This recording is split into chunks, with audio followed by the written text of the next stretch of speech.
A very good morning to dear students. Welcome to the Computer Science and IP lecture. I have designed this lecture for those students who will choose Computer Science or IP, that is Informatics Practices, in class 11th. In this lecture, we will learn about the language, that is computer language, and the language name is Python. So now I am ready here. Hope you all too. Let's begin the lecture. Please be focused. Python. So here we need to know what is Python. Python is a general purpose, interpreted, interactive, object oriented, and high level programming language. It was first introduced in 1991 by Guido van Rossum, a Dutch computer programmer. The language places strong emphasis on code, reliability, and simplicity so that the programmer can develop application rapidly.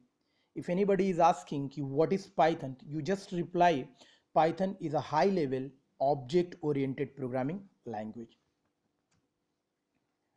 Python is multi-paradigm programming language which allows user to code in several different programming style.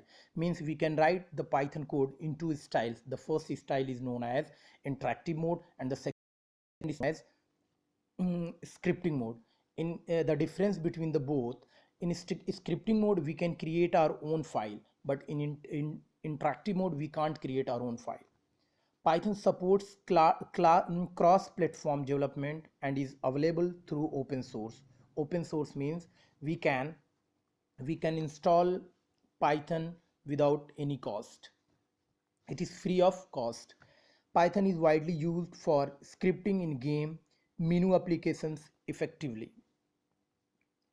Advantages of Python.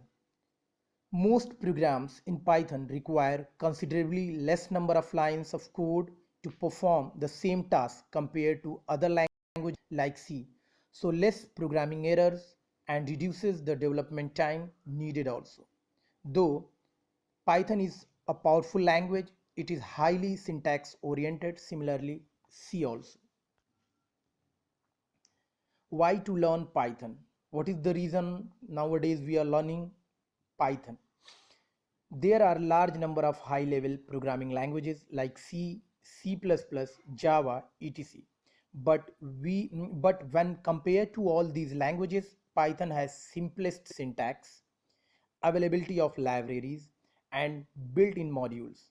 Python comes with an extensive collection of third-party resources that extends the capability of the language as compared to other programming languages.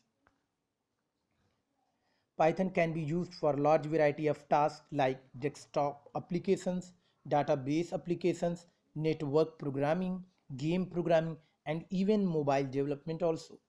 Python is also a cross-platform language, which I have already told, which means that the code written for one operating system like Windows will work equally well with Linux or Mac OS without any changes to the Python code.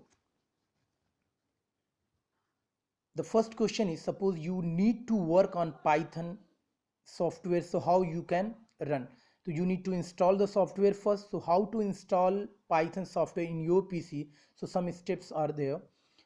The first thing, to learn this language, first you have to download the software, which is the Python interpreter. Presently the version is Python 3.x. Python have a lot of versions. The current version is 3.x actually, but you can also use Python 2.x like 2.7 etc. This depend on your system and your interest. To download the Python interpreter, go to the site www.python.org/downloads and click on the suitable icon.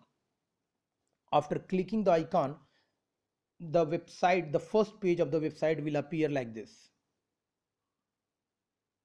This is the first page. From the website you can download the suitable version based on your operating system, that is OS, whether the operating system is Windows, Mac OS or Linux, and the preprocessor 32-bit or 64-bit. For example, if you are using 64-bit Windows system, you are likely to download Windows x86 64 MSI installer. So just click on the link and download and install the Python interpreter. The Python shell allows us to use Python in interactive mode. The shell waits for a command from the user, executes it, and return the result. I have already told that Python have a two modes. The first mode is interactive mode, and the second mode is scripting mode. So here this appearance is called Python shell appearance is called interactive mode. Thank you.